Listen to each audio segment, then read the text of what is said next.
Hola a todos y bienvenidos al canal Frameshift. Si aún no lo has hecho, por favor, suscríbete y dale un me gusta al video. Hoy vamos a charlar sobre la película My Spy de 2020.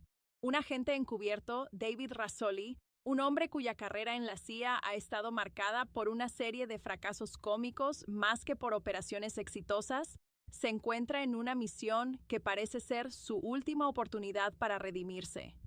Su torpeza es legendaria en los pasillos de Langley, un contraste notable con la precisión que se espera de su profesión. David, en el fondo, anhela la validación, el aplauso que nunca llega tras sus espectaculares meteduras de pata. En esta ocasión, su objetivo es el tráfico de armas, un asunto serio que lo lleva a infiltrarse en el círculo de un traficante peligroso y astuto. Sin embargo, su intento de pasar desapercibido se desmorona de la manera más predecible posible. Es descubierto. Pero no por el enemigo, sino por Sophie, una niña de 9 años, precoz y con una imaginación desbordante, que vive justo enfrente del piso franco que David ha alquilado en un barrio residencial. Sophie, con la mirada aguda de quien ha visto demasiadas películas de espías, quizás influenciada por algún clásico de acción que su padre, un ingeniero más interesado en la lógica que en la adrenalina, no supervisaba adecuadamente. Reconoce de inmediato que David no es un simple vendedor de aspiradoras, como él intenta desesperadamente hacer creer. La niña es persistente y francamente aburrida de su vida suburbana. Aquí es donde el destino, o quizás la mala planificación de la CIA, interviene. David, desesperado por recuperar su tapadera y completar la misión, se ve forzado a hacer un trato con esta pequeña Sherlock Holmes. Sophie, a cambio de guardar el secreto de que su vecino es un espía, exige unirse a la operación, convirtiéndose en una codirectora no oficial y altamente molesta. La dinámica entre David y Sophie es el corazón cómico de la narración. Él, un hombre cuya formación se basa en la letalidad y el sigilo, debe ahora negociar con los caprichos de una preadolescente, lidiando con sus exigencias de ropa de espía adecuada y peticiones constantes de helado.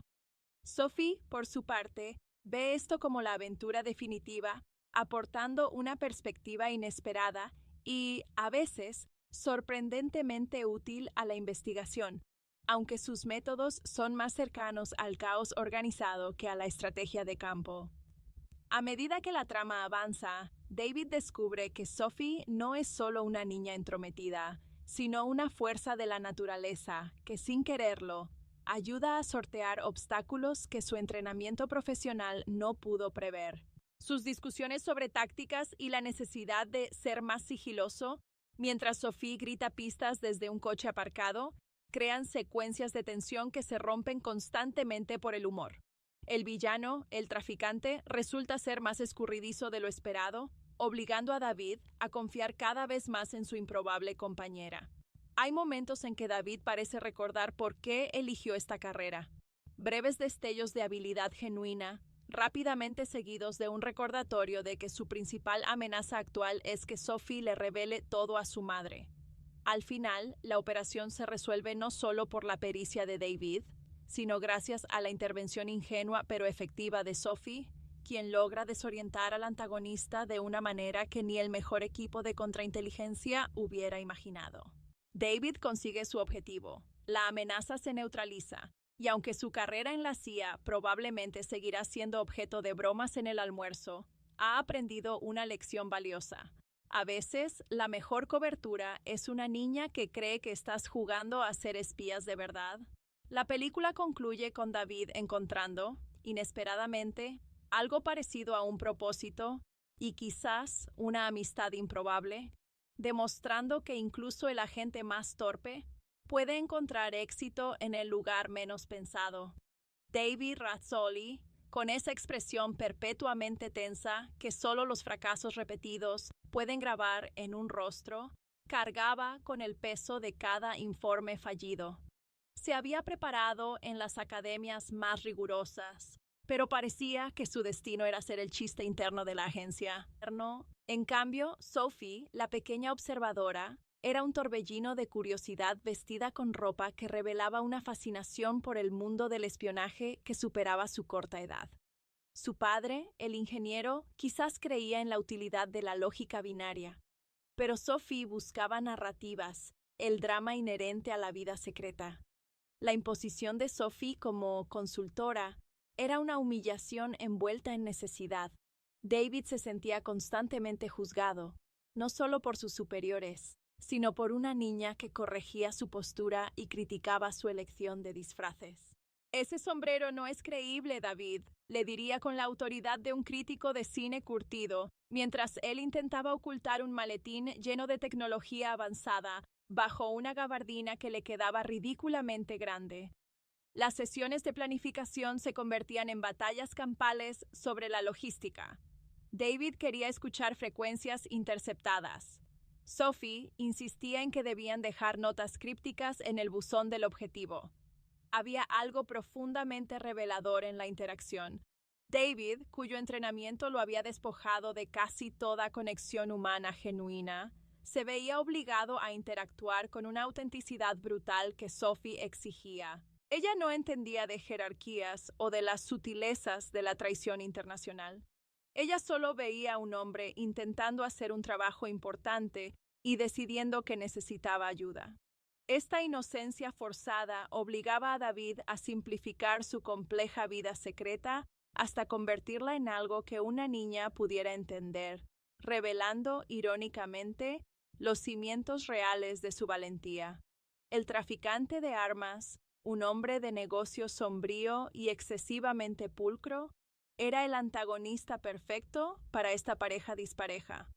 Mientras David luchaba por mantener la fachada profesional, Sophie utilizaba tácticas que solo podrían provenir de una mente infantil libre de las restricciones del protocolo. Hubo un momento cumbre cuando David estaba a punto de ser descubierto durante una vigilancia tensa, donde Sophie, creyendo que estaban jugando a la policía y el ladrón, causó una distracción espectacular al encender todos los aspersores del jardín del villano, sumergiendo el encuentro en un caos acuático y momentáneo. En ese instante, David no sintió la frustración habitual, sintió una punzada de gratitud. El desarrollo de la misión se convirtió menos en la captura del traficante y más en la protección de Sophie de las consecuencias de su propia audacia. David, el fracaso perpetuo, se encontró ejerciendo un instinto protector que su entrenamiento nunca le había enseñado a valorar: el cuidado de un civil, aunque ese civil fuera la causa principal de su estrés postraumático reciente. Cuando finalmente la red se cerró sobre el criminal, no fue gracias a un sofisticado plan de extracción, sino a una confusión orquestada por Sophie que hizo que el villano se delatara a sí mismo, convencido de que estaba siendo atacado por un ejército de fantasmas o quizás simplemente agotado por la absoluta irracionalidad del momento. Al final, David regresó a Langley. Seguramente los informes serían revisados con escepticismo, pero él había visto algo más allá de la calificación de la misión. Había visto cómo la torpeza, cuando se combina con una perspectiva completamente ajena a las reglas del juego, puede convertirse en una forma de genio. La aventura había sanado algo en él, no la herida de la incompetencia, sino el miedo a no ser tomado en serio. Y aunque Sophie volvió a su vida de deberes y juegos, la certeza de tener una aliada, una pequeña sombra que conocía el secreto de su humanidad imperfecta, era una medalla más preciada que cualquier ascenso oficial. David Razzoli, al contemplar su reflejo en el cristal de la ventana del piso franco, no veía a la agente de élite que la CIA le había prometido que sería. Veía a un hombre al borde de la jubilación forzada, cuyo historial de operaciones se leía como una lista de desastres cómicos, un eco constante de su propia insuficiencia. Su inspiración inicial, los héroes silentes de las películas de espionaje de su juventud, se sentía tan distante como las estrellas. Sophie, en cambio, era una encarnación de esa fantasía llevada al paroxismo suburbano. Sus 9 años no eran un límite, eran una plataforma de lanzamiento para la aventura. La colaboración forzada era un estudio de contrastes emocionales. David operaba bajo una tensión constante, cada respiración medida, cada movimiento calculado para evitar la atención. Sophie vivía en un estado de júbilo constante, interpretando cada encuentro como un nivel superado en un videojuego. Cuando David intentaba explicarle la importancia del sigilo al acechar la residencia del traficante, ella respondía con analogías sacadas de dibujos animados, sugiriendo que debían usar capas invisibles o distraer al objetivo con un número de magia. Esta desconexión forzaba a David a desmantelar su propia formación. Tenía que traducir la amenaza global en términos de esconderse de la señora Henderson, la vecina entrometida. El traficante, un individuo obsesionado con la puntualidad y el orden, representaba el mundo rígido y predecible que David estaba entrenado para enfrentar.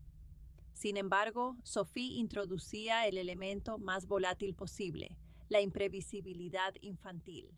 En una tensa vigilancia nocturna, mientras David intentaba leer las matrículas de los vehículos sospechosos con un telescopio defectuoso, Sophie decidió que el espía necesitaba un código de vestimenta adecuado. Ella apareció con una linterna frontal y un walkie-talkie de juguete, insistiendo en que los villanos reales siempre tenían perros guardianes y que, por lo tanto, necesitaban un cebo canino. David, al borde de un ataque de nervios, tuvo que explicarle que no podían robar un chihuahua del patio trasero. La emoción más sorprendente que David experimentó no fue el miedo a ser descubierto por el enemigo, sino la ansiedad de decepcionar a Sophie. Dice. Esto, paradójicamente, encendió una chispa en David. No quería ser un héroe para la agencia. Quería demostrarle a esa niña obstinada que bajo la capa de ineptitud todavía quedaba algo de competencia. El clímax de la operación se desarrolló con la lógica retorcida que solo una niña podía orquestar. Mientras David se enfrentaba directamente al peligro, esperando la llegada de refuerzos que tardarían horas, Sophie implementó su Plan Z, el Gran Desorden, utilizando sus conocimientos del vecindario y una habilidad sorprendente para abrir cerraduras domésticas, algo que David se apresuró a catalogar como una violación de la seguridad de nivel Alpha 7. Logró inundar accidentalmente la sala de control del traficante con agua proveniente de una manguera de jardín mal cerrada. El villano, más preocupado por salvar sus equipos electrónicos que por su cargamento de armas, se distrajo lo suficiente como para que David pudiera asegurar la evidencia y, finalmente, someterlo con un movimiento torpe pero efectivo. Al observar la escena, David sintió una liberación extraña. Había triunfado, no a pesar de su compañera, sino a causa de ella. Sophie, ajena al peligro que acababa de conjurar, estaba ocupada inspeccionando los charcos, confirmando que la misión acuática había sido un éxito rotundo. David comprendió que su carrera había estado demasiado definida por el miedo al error, y que la verdadera valentía radicaba en aceptar el caos. Al despedirse de Sophie, sabiendo que sus vidas volverían a sus cauces separados, David sintió un vacío que no era el de la soledad, sino el de una nostalgia prematura. Había encontrado una conexión genuina en el ambiente más artificial, demostrando que a veces el espionaje más efectivo se aprende fuera de la sala de entrenamiento. El regreso a la base de operaciones de la CIA fue, como era de esperar, un encuentro glacial. David Razzoli se sentó frente a su superior, un hombre cuya voz era tan seca y monótona como un memorando interno, esperando la inevitable reprimenda por desviarse del protocolo. La documentación del caso era un disparate.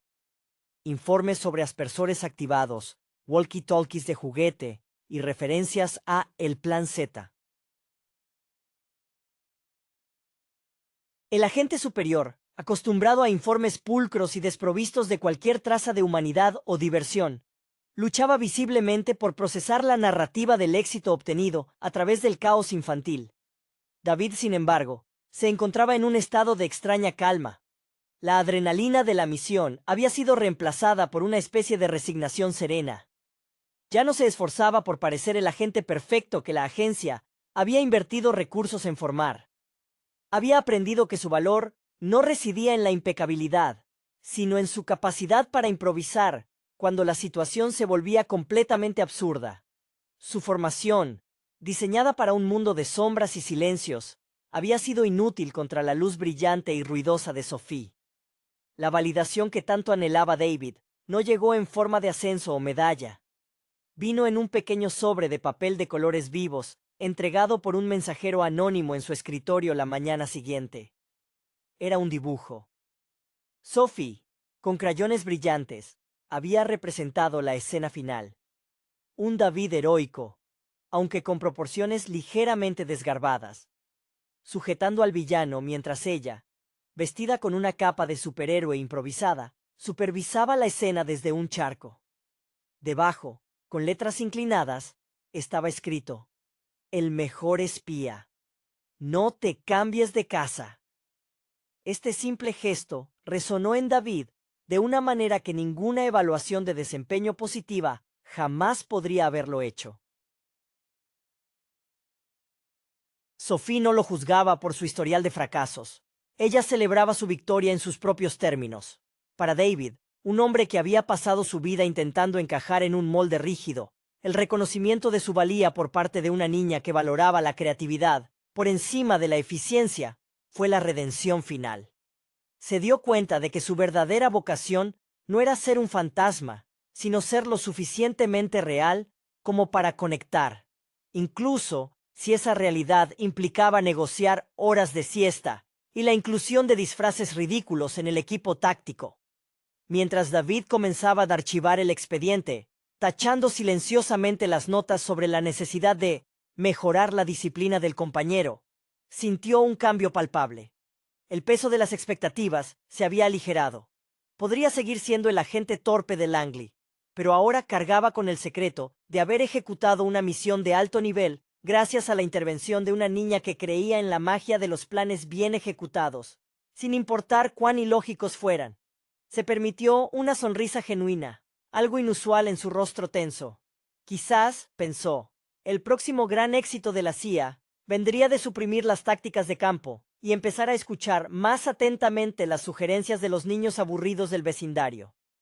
La carrera de David Razzoli, al fin, había encontrado su propia y peculiar melodía, una mezcla disonante de espionaje profesional y travesura infantil. La vuelta al seno de la burocracia de la CIA resultó ser un ejercicio de paciencia para David. Los informes oficiales eran una farsa necesaria, un intento desesperado de la institución por imponer un orden narrativo a un suceso que era inherentemente caótico. Mientras David presentaba el resumen del incidente, notó la forma en que el agente superior evitaba el contacto visual al leer las anotaciones sobre la cooperación infantil esencial. Para la agencia, el éxito se medía en la ausencia de errores. Para David, ahora, se medía en la cantidad de risa que había logrado contener durante la operación. Había cruzado un umbral donde la eficacia se había fusionado con lo absurdo. El dibujo de Sophie se convirtió en su talismán privado, escondido bajo la tapa de su portafolio. Un recordatorio constante de que la autenticidad era un arma más potente que cualquier artefacto tecnológico sofisticado.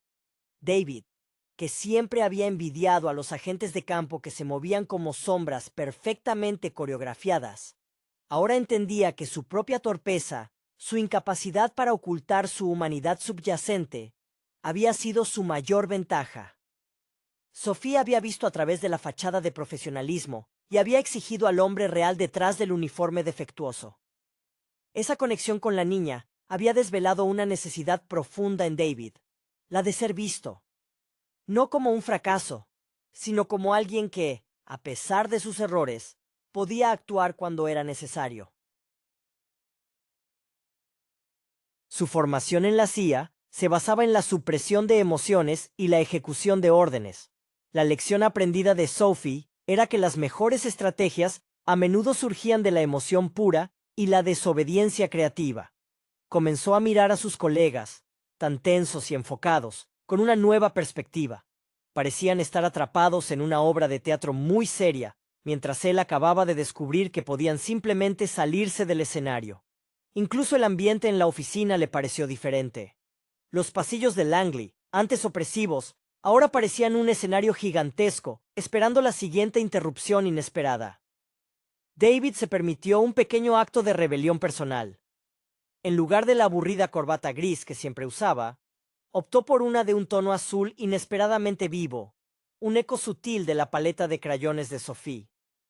No era un gran gesto, pero para él significaba que había reclamado parte de su identidad, que la agencia había intentado esterilizar. Pensaba en Sophie, probablemente de vuelta a las matemáticas y las lecciones de piano, y sonreía. Sabía que aunque la CIA lo mantuviera en un puesto más seguro y menos expuesto, probablemente lejos de cualquier misión que implicara niños o aspersores, su perspectiva había cambiado irrevocablemente. Había aprendido que el arte del espionaje, al menos para él, no estaba en la precisión geométrica del movimiento, sino en la capacidad de adaptarse al desorden humano. David Razzoli, el agente que nunca pudo ser un fantasma, finalmente había encontrado su lugar, el de un protector torpe pero efectivo, cuyo legado en la inteligencia sería recordado, no por los informes sellados, sino por la historia de la niña y el gran desastre acuático. David Razzoli, ahora instalado en un puesto administrativo que olía a papel viejo y a la inmovilidad profesional, observaba el mundo exterior a través de una ventana que parecía diseñada para mantenerlo a salvo de cualquier tentación de acción. Su nueva rutina era la antítesis de la vida que había abrazado con tanta torpeza, menos explosiones y más hojas de cálculo. Sin embargo, la sombra de Sophie, o más bien su luz, permanecía como un faro inesperado en su monotonía. De vez en cuando, el recuerdo de su tenaz compañera lo asaltaba. Recordaba la seriedad con la que ella había inspeccionado su equipo, la forma en que sus pequeños dedos habían manipulado un dispositivo de escucha que él, con toda su formación, había subestimado. La influencia de Sophie no se limitaba a los recuerdos nostálgicos, había permeado su enfoque del trabajo. Donde antes veía amenazas codificadas en cada comunicación, ahora buscaba el elemento humano, la grieta en la lógica que solo la emoción o la distracción infantil podía crear. Sus colegas notaban un cambio sutil en su presencia. El viejo David era un manojo de nervios intentando parecer invisible. El nuevo David se movía con una ligereza adquirida, como alguien que ha aceptado su propia naturaleza ruidosa y ha decidido hacerla parte del plan. La agencia intentó reinsertarlo en el molde, asignándole misiones que requerían pura y dura inteligencia de escritorio. Pero David se había vuelto un experto en la subversión silenciosa. Durante una revisión de seguridad de rutina, descubrió una vulnerabilidad crítica en el sistema de acceso de un sector que había sido pasado por alto por equipos de analistas mucho más experimentados. ¿Cómo lo detectó? Recordó a Sophie, insistiendo en que si él quería robar algo de la casa del traficante, simplemente necesitaría el control remoto del garaje. David aplicó esa misma lógica simple y directa. Si el sistema era complejo, ¿cuál era su control remoto? Su punto de acceso más obvio y subestimado. Este triunfo menor, pasado a su jefe como un hallazgo fortuito, le proporcionó una satisfacción más profunda que el cierre del caso del traficante. Era la prueba de que la experiencia adquirida en el campo de batalla suburbano era más valiosa que años de teoría. Se sentía como un espía renegado dentro de su propio cuartel general, un saboteador del protocolo. Un día, David recibió otra comunicación no oficial. Esta vez no era un dibujo, sino una pequeña caja de galletas de la fortuna. Dentro, no había un mensaje críptico sobre el futuro, sino una sola galleta con la inscripción: la próxima vez necesitamos un submarino. David sonrió, una acción tan genuina que asustó brevemente a la recepcionista que pasaba cerca. Entendió el mensaje. Sophie seguía ahí fuera, en su mundo de fantasía activa, y consideraba su aventura como una serie en curso. David sabía que no volvería a las operaciones de campo de la forma en que solía intentarlo. Pero tampoco volvería a ser el hombre paralizado por el miedo al ridículo. Había encontrado su nicho, el agente de operaciones especiales que ahora comprendía el valor del juego. Si alguna vez la CIA se enfrentaba a un desafío que requiriera un nivel extremo de caos controlado, David Rasoli estaría listo, y quizás, solo quizás, con una pequeña y muy perspicaz consultora a su lado, aunque fuera solo en espíritu. Su carrera, marcada por el fracaso inicial, se había redefinido por la aceptación de su propia imperfección, un legado inesperado y profundamente humano dentro del mundo de los secretos. David Rasoli ahora se movía por los pasillos de Langley con una nueva ligereza, casi como si estuviera ensayando una coreografía secreta que solo él entendía. Había adoptado una filosofía pragmática. Si no podía ser el agente sigiloso y letal que la CIA esperaba, sería el agente que sobrevivía gracias a la distracción más ruidosa posible. Su oficina, antes un monumento a la despersonalización, ahora albergaba un único objeto que desafiaba toda normativa de seguridad. Una pequeña lupa de juguete, idéntica a la que Sophie había insistido en que usara para examinar las migajas de las pruebas. El ambiente laboral seguía siendo opresivo, pero David había desarrollado un escudo emocional. Cuando sus colegas hablaban de la necesidad de infiltraciones quirúrgicas y análisis de datos fríos, él asentía con la cabeza, pensando en cómo Sofía habría resuelto el problema, lanzando un pastel a la cara del objetivo. Había desarrollado una profunda apreciación por el elemento sorpresa, no el sorpresa táctica, sino la sorpresa existencial, que surge cuando la realidad se encuentra con la imaginación sin filtro de un niño. Su trabajo se había transformado en una especie de consultoría interna de pensamiento lateral extremo. Cuando un equipo de contrainteligencia estaba estancado en un cifrado impenetrable, David, sin dar detalles de su propia experiencia, sugería considerar la posibilidad de que la solución fuera algo fundamentalmente obvio o deliberadamente estúpido. De esta manera, lograba introducir la dosis de irracionalidad que a menudo destrababa los problemas complejos. Su reputación había cambiado. Ya no era el fracaso, sino el tipo raro que a veces acierta. Un día, durante una reunión sobre una potencial amenaza de seguridad en una cumbre internacional, el ambiente era de máxima seriedad. Los analistas presentaban gráficos sobre logística de terroristas y rutas de escape. David, sin poder evitarlo, interrumpió, preguntando con tono serio. ¿Hemos considerado si el objetivo principal está distraído por algo que realmente le interese? Como, no sé, un espectáculo de magia muy malo. Hubo un silencio incómodo. El agente supervisor lo miró con una advertencia silenciosa. David se encogió de hombros, pero en su mente, veía a Sophie intentando distraer al traficante con un truco de cartas fallido. Su conexión con Sophie, aunque se limitaba a galletas y dibujos, se había convertido en una especie de supervisión inversa. Él se preocupaba por su bienestar, sabiendo que la niña vivía bajo la sombra de un padre lógico y una madre quizás inconsciente de la aventura que su hija había compartido con un espía de la CIA. David sintió una responsabilidad silenciosa de proteger el mundo de fantasía de Sophie, asegurándose de que sus éxitos profesionales no terminaran por atraer demasiada atención no deseada a su tranquilo vecindario. La vida de David Razzoli se había asentado en un equilibrio precario, una coexistencia extraña entre el mundo de la seguridad nacional y el mundo de las reglas inventadas. Había aceptado que su leyenda no sería la del héroe de acción, sino la de la gente que, en el momento crucial, comprendió que la mejor manera de vencer a un sistema rígido era introducir una dosis saludable de pura y simple diversión caótica. Y así, David continuaba su servicio, esperando quizás la próxima galleta, la próxima indicación de que la aventura, aunque fuera involuntaria y con la supervisión de una niña, estaba lejos de haber terminado. David Razzoli, a pesar de su nuevo puesto de confort y la relativa paz que conllevaba, sentía un sutil cosquilleo de inquietud, una señal de que su alma, ahora ligeramente domesticada, anhelaba la adrenalina del caos controlado.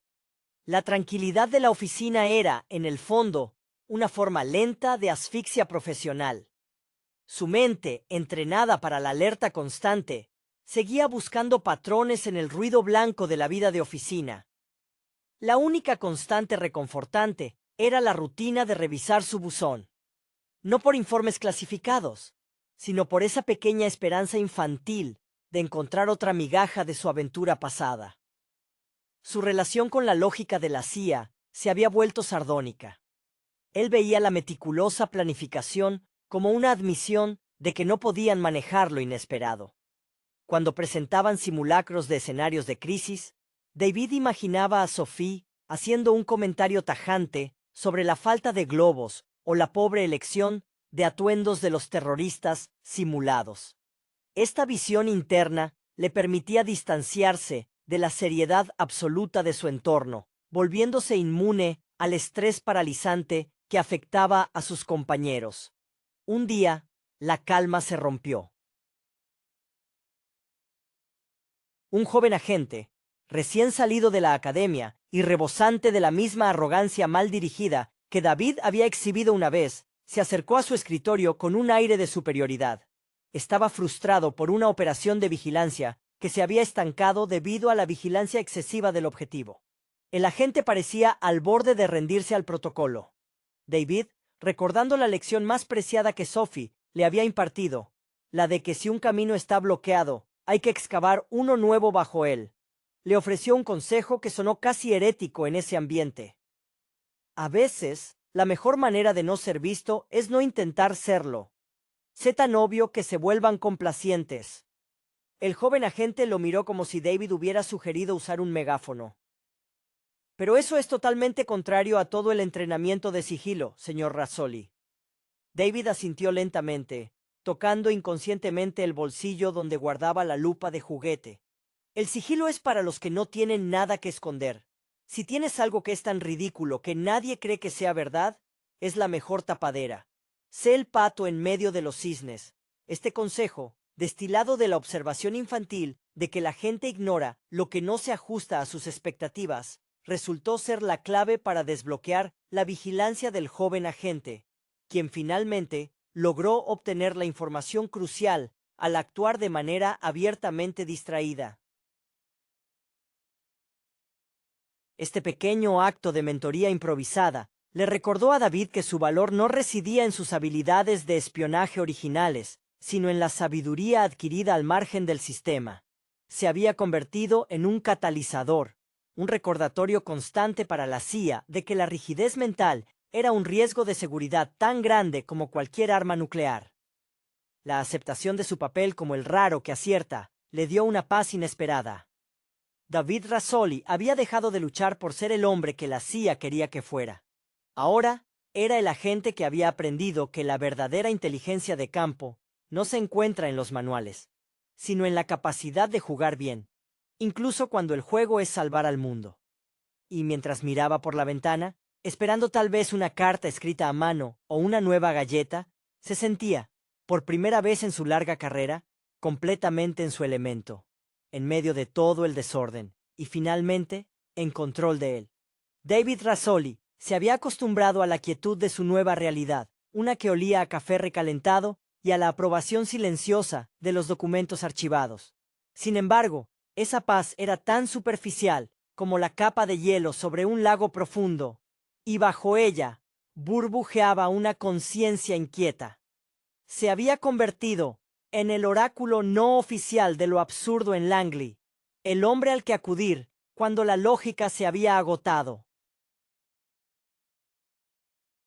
Su vida se había estabilizado en una ósmosis extraña. La fría eficiencia de la agencia filtrándose a través de la lente desenfadada que Sophie le había impuesto.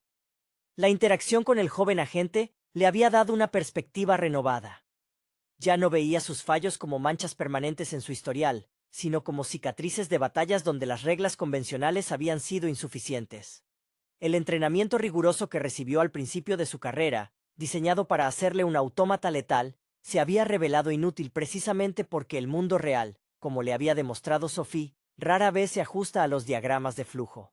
Él había sido entrenado para evitar el ridículo. Sophie le había enseñado que el ridículo era, a menudo, el mejor camuflaje.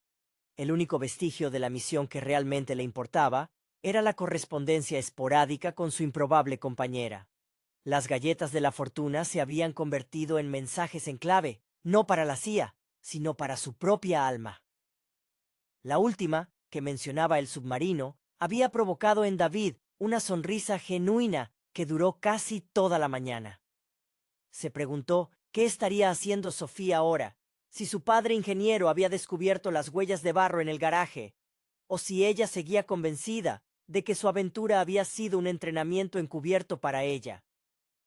Un viernes por la tarde, mientras la oficina comenzaba a vaciarse, David recibió una llamada. No era de un número oficial. Era un teléfono desechable que vibraba con una urgencia que reconoció al instante. Al responder con su voz monótona de oficina, escuchó una respiración agitada al otro lado. —¿Agente Razzoli? Soy yo, el Pato —susurró Sophie, su voz apenas audible. El apodo, que ella había adoptado para sus operaciones secretas, le sacó a David una exhalación contenida. —Sophie, ¿qué sucede? ¿Estás bien? —preguntó David, sintiendo cómo su corazón, acostumbrado a la lentitud administrativa, se aceleraba. En ese instante, la distinción entre su vida actual y su pasado peligroso se desvaneció. Tengo un problema de logística, David. Estoy en la biblioteca central, y creo que el señor elegante, el traficante, tiene un primo que trabaja en el mantenimiento. Ha visto mi bicicleta. Necesito un plan set de distracción, pero más grande. ¿Tienes helado en tu oficina? Preguntó ella con la misma lógica implacable de siempre. David miró su escritorio, donde reposaba una pila de informes de presupuesto. El deber institucional luchaba contra un instinto más profundo. No podía simplemente ignorar una petición de ayuda de su única aliada real. Este no era un problema de la CIA. Era un asunto personal de seguridad infantil. No tengo helado, Sophie, respondió David, ya poniéndose de pie, ignorando las miradas de los pocos que quedaban en la oficina.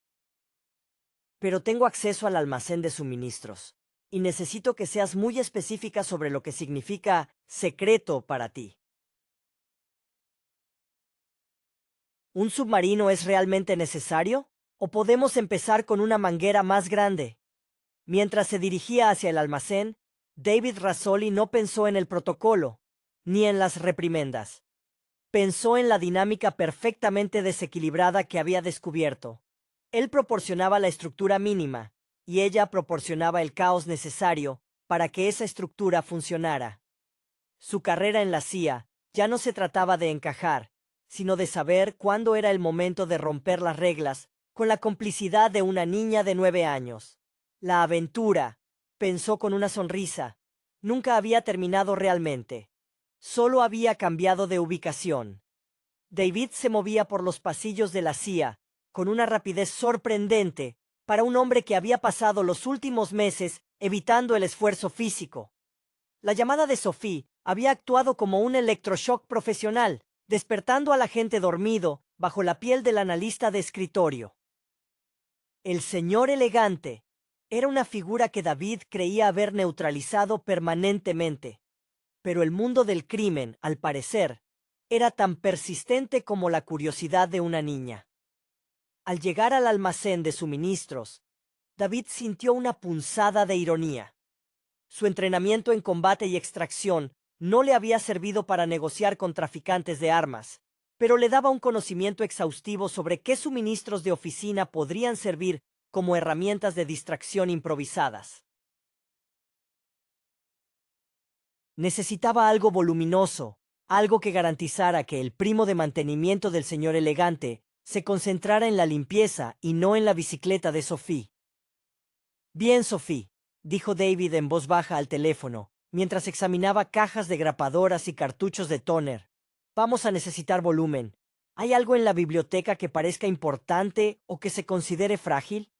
La respuesta de Sophie fue inmediata y llena de entusiasmo táctico. Sí, la sección de referencia antigua. Tienen unos libros gigantescos sobre la historia de los ferrocarriles. Si los tiro todos, hará un ruido tremendo y el bibliotecario principal se pondrá muy loco. David sopesó las opciones. Peligro para la infraestructura de la biblioteca versus peligro de ser descubierto por un familiar de un traficante. La elección era obvia. Los libros de ferrocarriles. Perfecto, pero no los tires todavía. Necesitamos una distracción previa. ¿Qué tan cerca estás del área de mantenimiento? Sofía explicó su plan de sonido ambiental. Planeaba encender todos los detectores de humo de la sección infantil, simultáneamente usando un clip y una batería de un juguete viejo, lo cual, en su mente, simularía un incendio y forzaría una evacuación parcial. David, que en otra vida habría reportado esa actividad como vandalismo, ahora la veía como una maniobra de desviación elegante. Mientras Sophie preparaba su caos auditivo, David se dedicó a reunir su propio arsenal. Encontró una gran cantidad de folletos promocionales de baja calidad sobre los nuevos programas de jubilación de la CIA y los empapó ligeramente en café rancio que había guardado en una taza olvidada.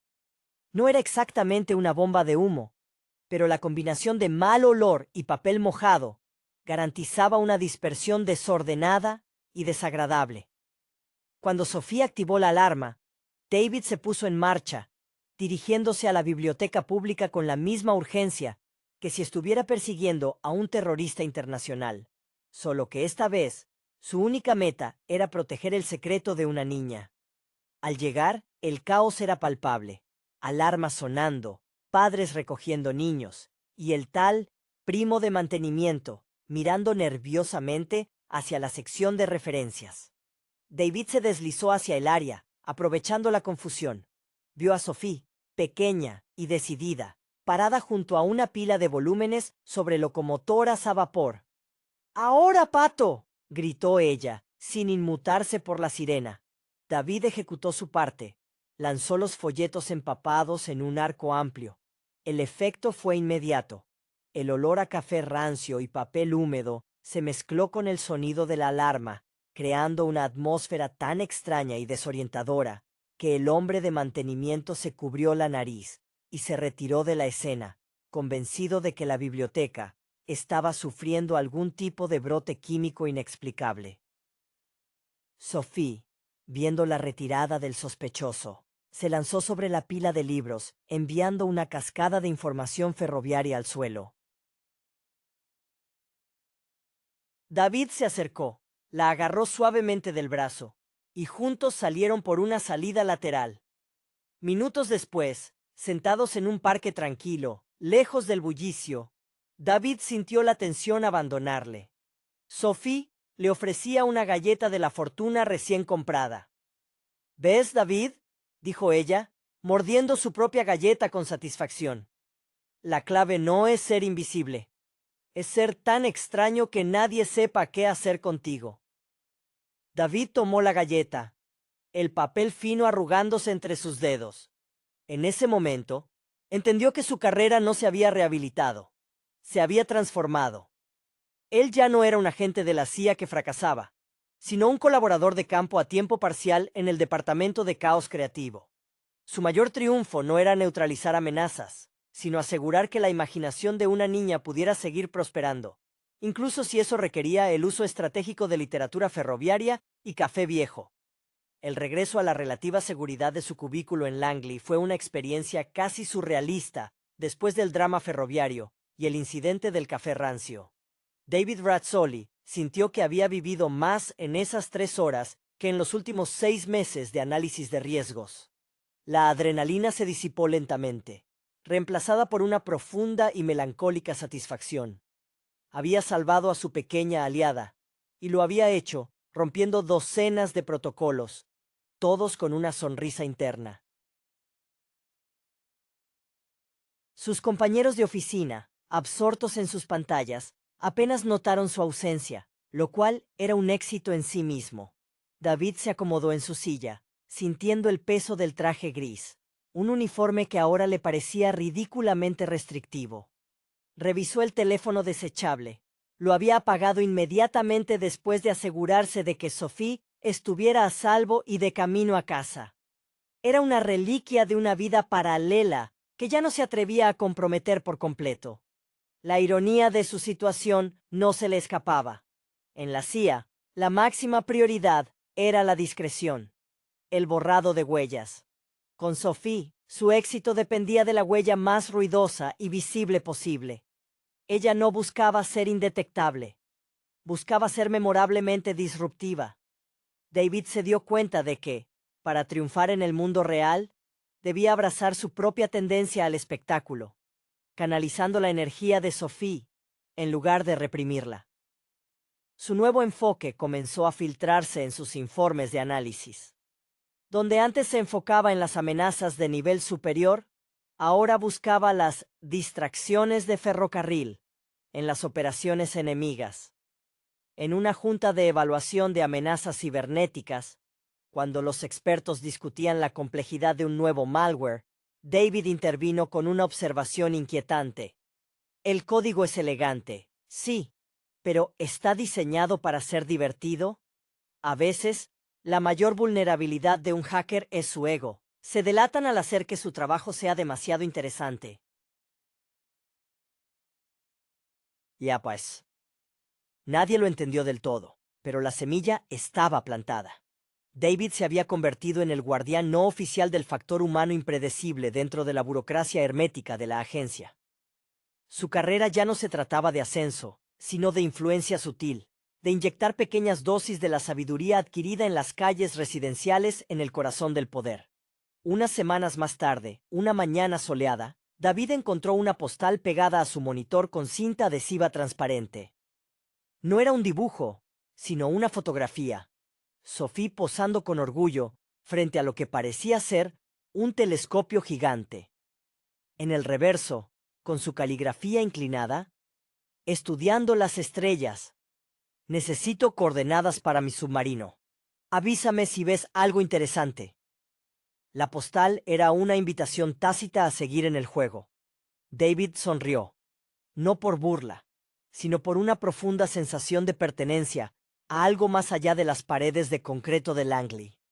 Se levantó, caminó hacia la cafetería de la agencia, y por primera vez pidió algo extravagante: un café con doble crema y un pastelito de arándanos. No era un plan Z, pero era un reconocimiento de que, a veces, la mejor estrategia es darse un gusto antes de volver a enfrentarse al caos. Su vida, finalmente, tenía un sabor dulce y ligeramente subversivo. El cine de acción y comedia, particularmente cuando se apoya en la química desigual de sus protagonistas, encuentra en My Spy, 2020, un ejemplo funcional, aunque predecible, de la fórmula bien establecida. La película se sustenta en la premisa clásica del choque cultural y profesional, enfrentando al espía endurecido y cínico, con la inocencia inesperada que desestabiliza su mundo. Dave Bautista, quien encarna a J. un agente de la CIA curtido, aporta su presencia física imponente, una cualidad que ha definido gran parte de su carrera post-lucha libre. Tras su transición exitosa de la WWE a Hollywood, Bautista ha cultivado una imagen de tipo duro, con un corazón sorprendentemente tierno, un camino pavimentado por roles en franquicias como Guardianes de la Galaxia, donde su Drax demostró que la masa muscular puede ser aliada de la comedia. Aquí, Kota es el arquetipo del agente frustrado, un profesional de alto riesgo, cuya ambición se ve constantemente socavada por la mala suerte y una ejecución torpe.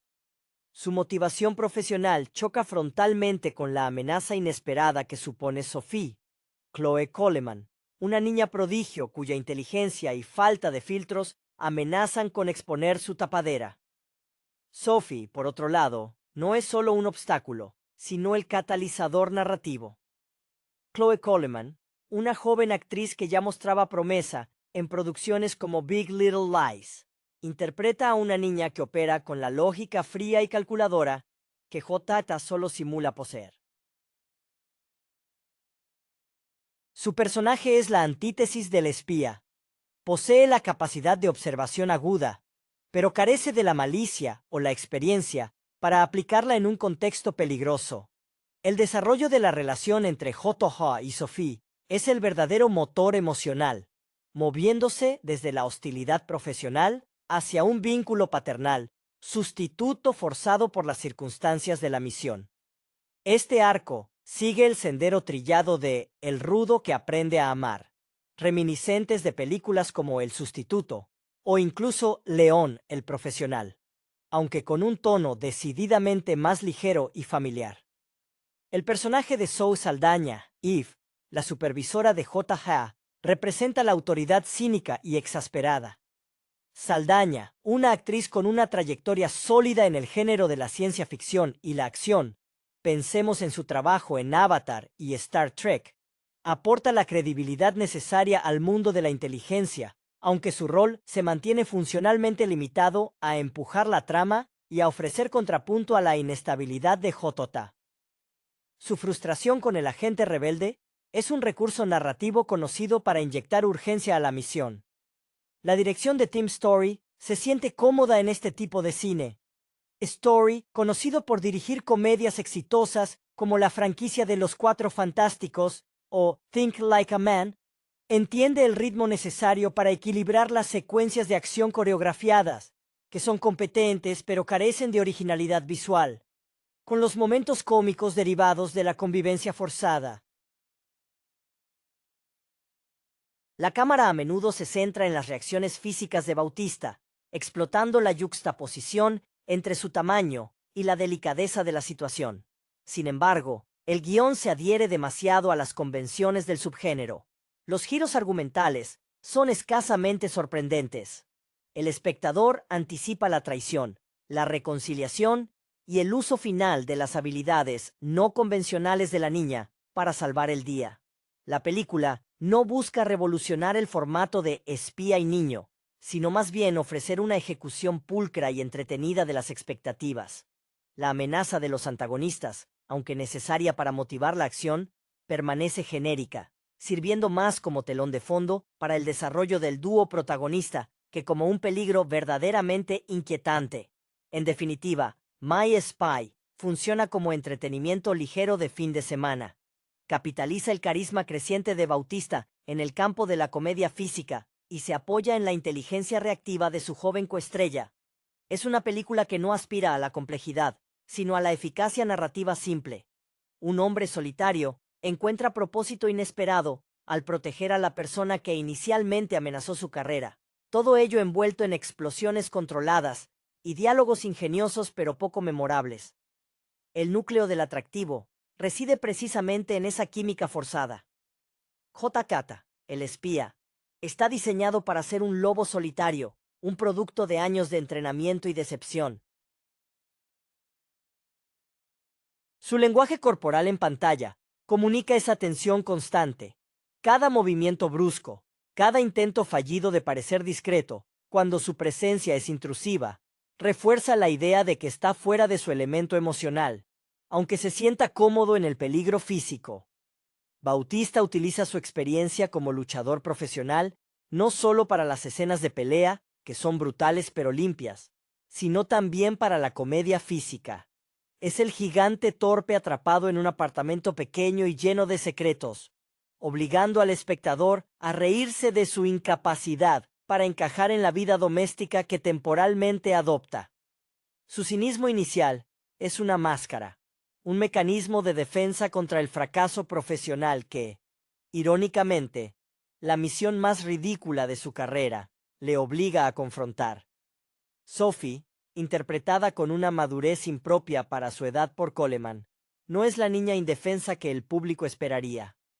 Es una observadora aguda, un espejo que refleja las inseguridades y las tácticas obsoletas de J.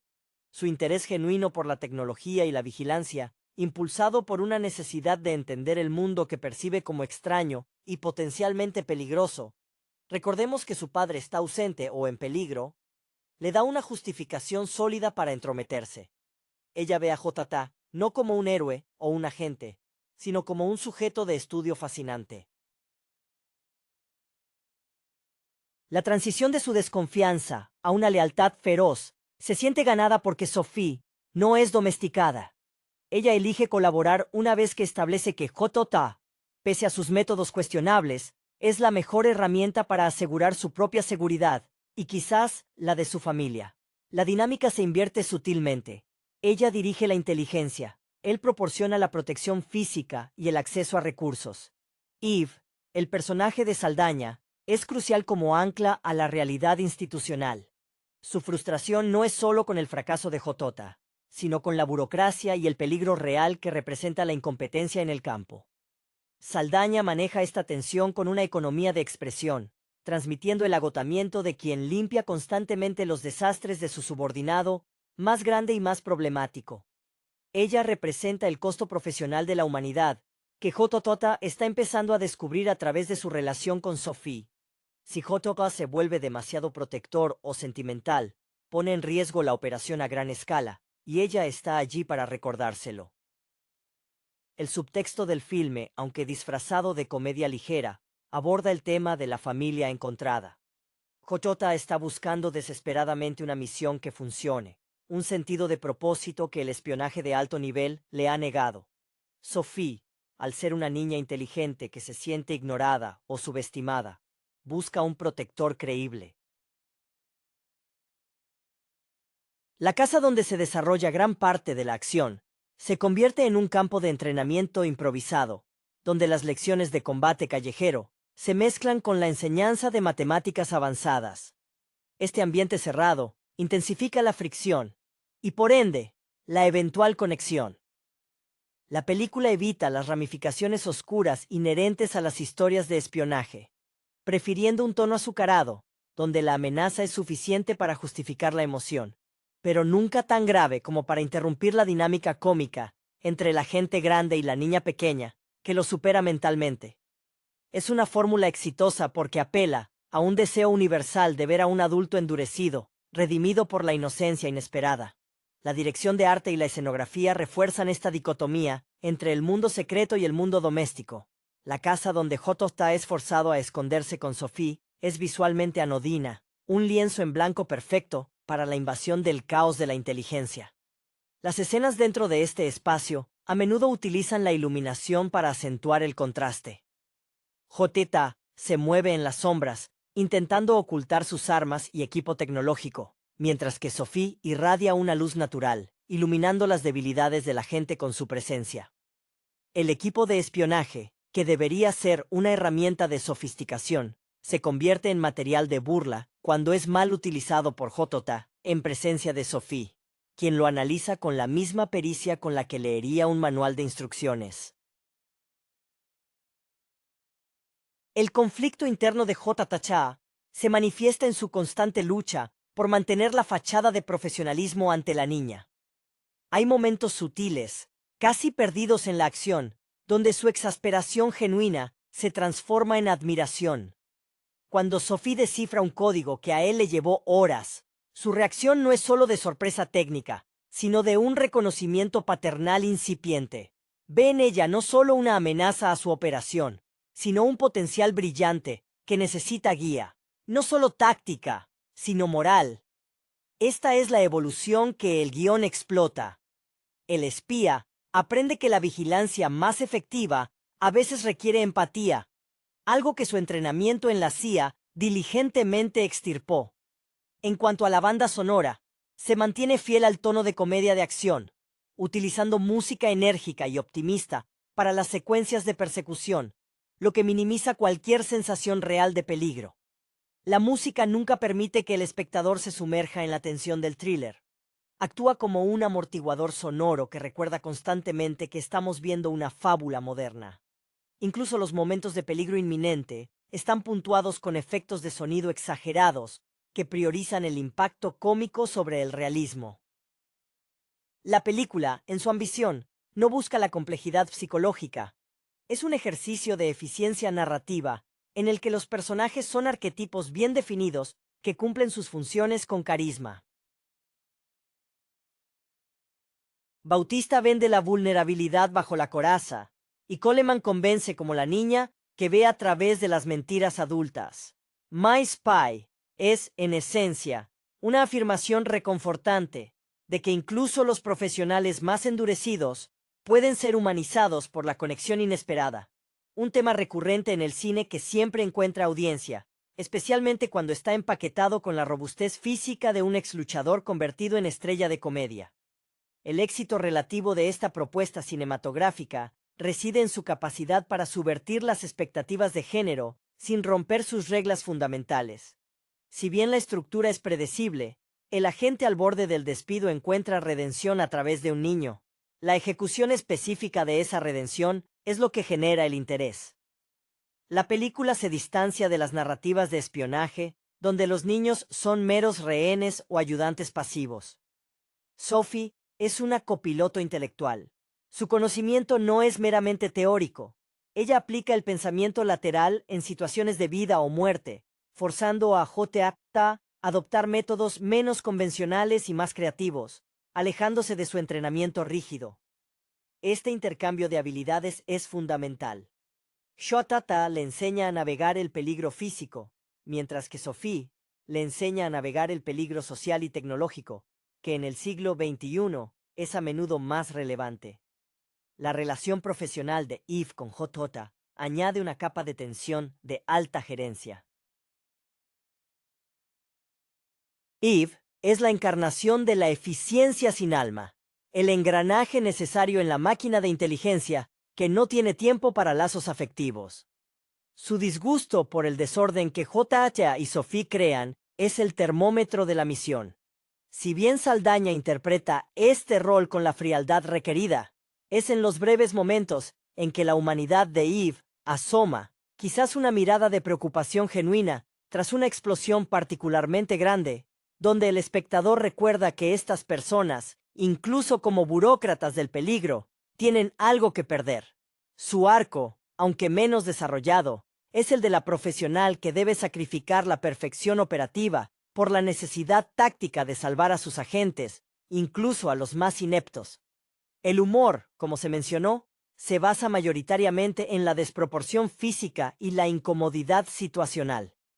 Las escenas donde J.D.A. debe comportarse de manera normal, intentando hacer las compras, tratando de consolar a Sophie sin parecer amenazante, o intentando disfrazarse, son el punto álgido de la comedia.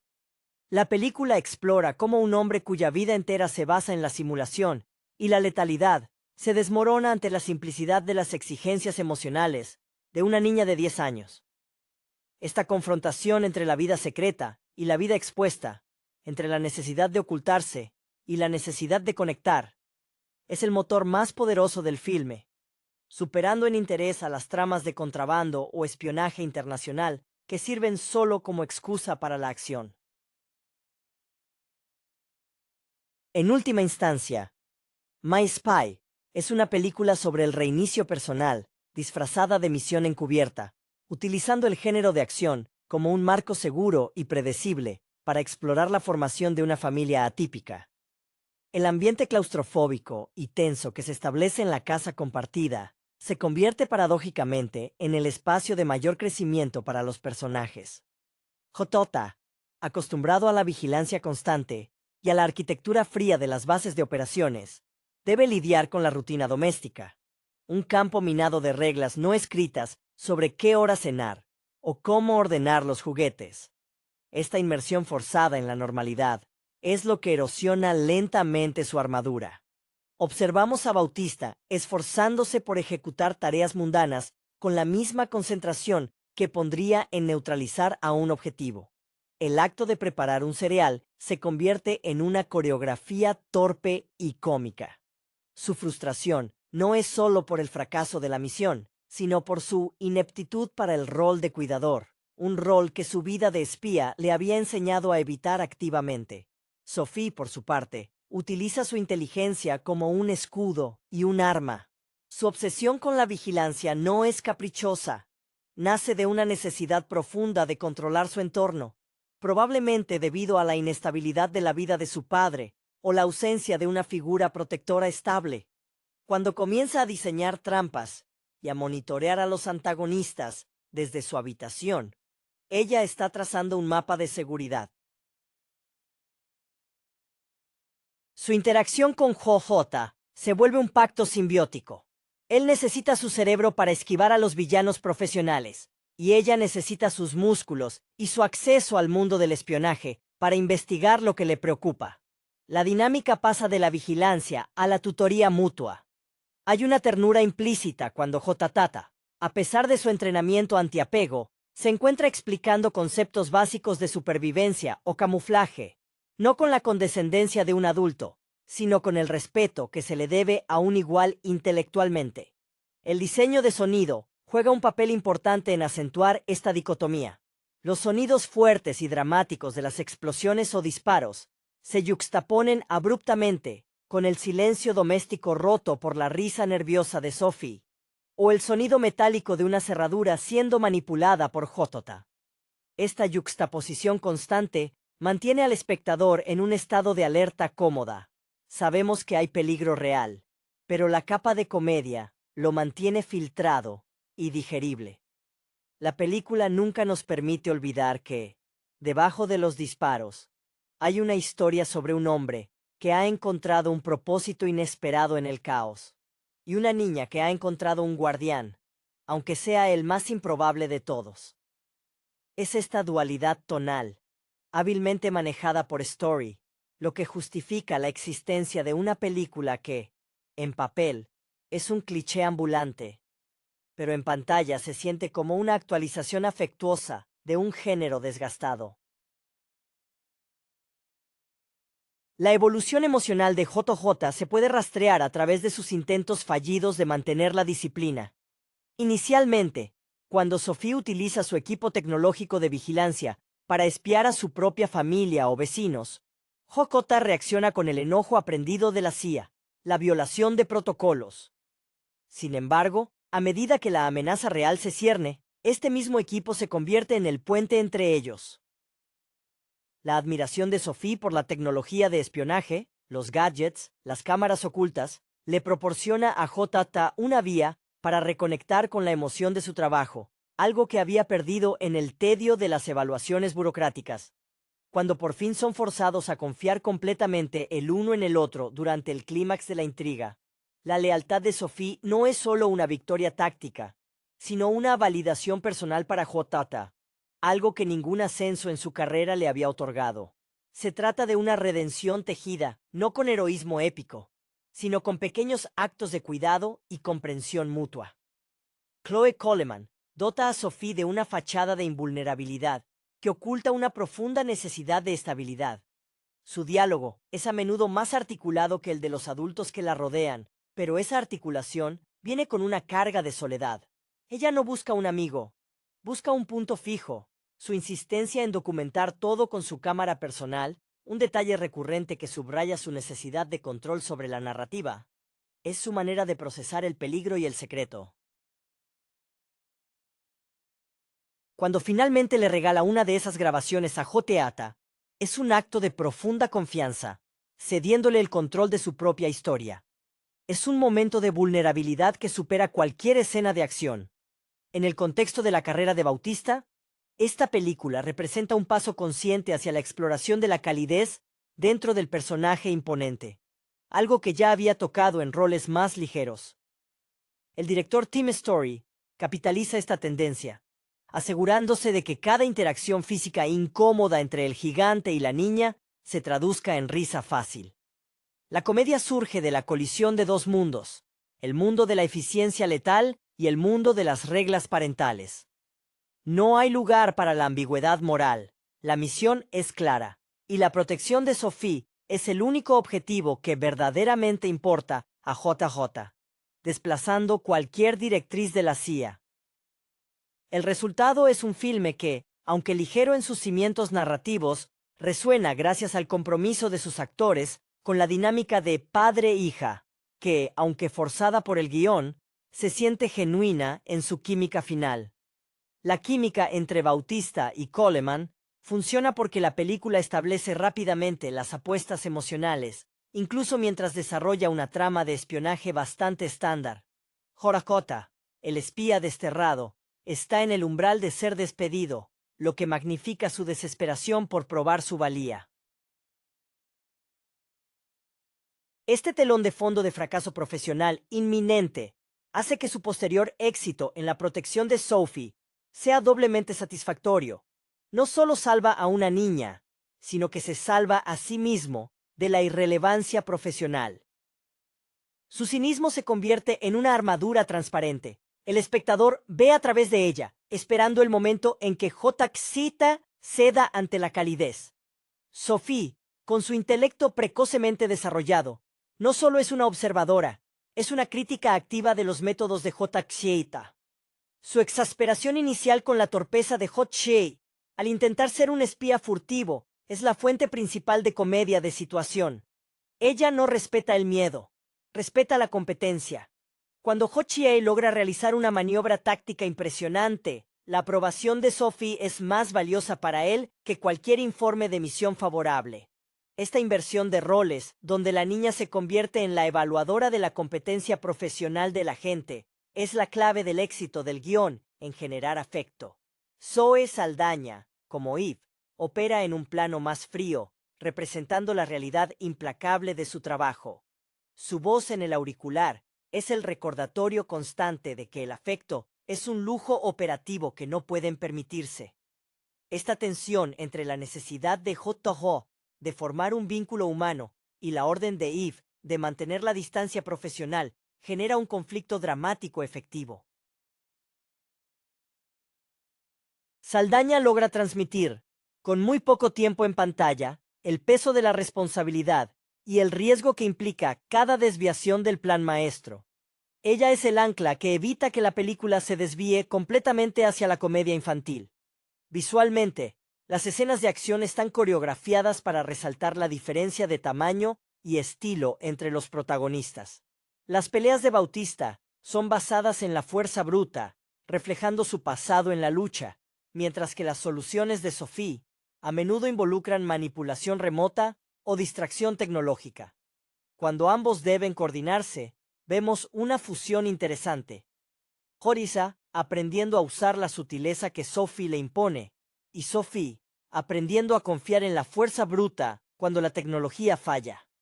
Este aprendizaje bidireccional eleva la película por encima de una simple comedia de hombre grande protege a niña pequeña, sugiriendo que la inteligencia y la fuerza son más efectivas cuando se combinan en una unidad familiar improvisada. El desarrollo temático de My Spy toca fibras sensibles sobre la masculinidad y la paternidad en el cine moderno. Ho-Tae se enfrenta a un desafío que va más allá de desactivar una bomba o seguir a un objetivo. Debe aprender a ser vulnerable y comunicativo. Su formación como agente de élite promueve la autosuficiencia extrema, y la supresión de cualquier emoción que pueda considerarse una debilidad. La presencia constante de Sophie lo obliga a desempacar esta rigidez. Cuando debe consolarla después de un susto, o simplemente explicarle por qué no pueden salir a jugar al parque debido a la vigilancia, vemos a Bautista emplear una expresión facial sutilmente rota, una muestra de que la fachada se está agrietando. Este proceso de domesticación forzada es lo que permite al público conectar con un personaje que, de otra manera, sería demasiado estereotípico del tipo duro. La inteligencia de Sophie no es solo una herramienta narrativa, es una declaración sobre la naturaleza del poder en la era digital. Ella representa a una generación que crece inmersa en la información y la vigilancia, y que es inherentemente más competente en el entorno digital que los agentes entrenados en el mundo analógico del espionaje tradicional. Su habilidad para hackear sistemas básicos o predecir patrones de comportamiento de los agentes enemigos es lo que salva repetidamente a J. invirtiendo la jerarquía esperada de mentor y aprendiz. Esto se alinea con un subtexto moderno. La experiencia táctica antigua necesita la agudeza digital joven para sobrevivir.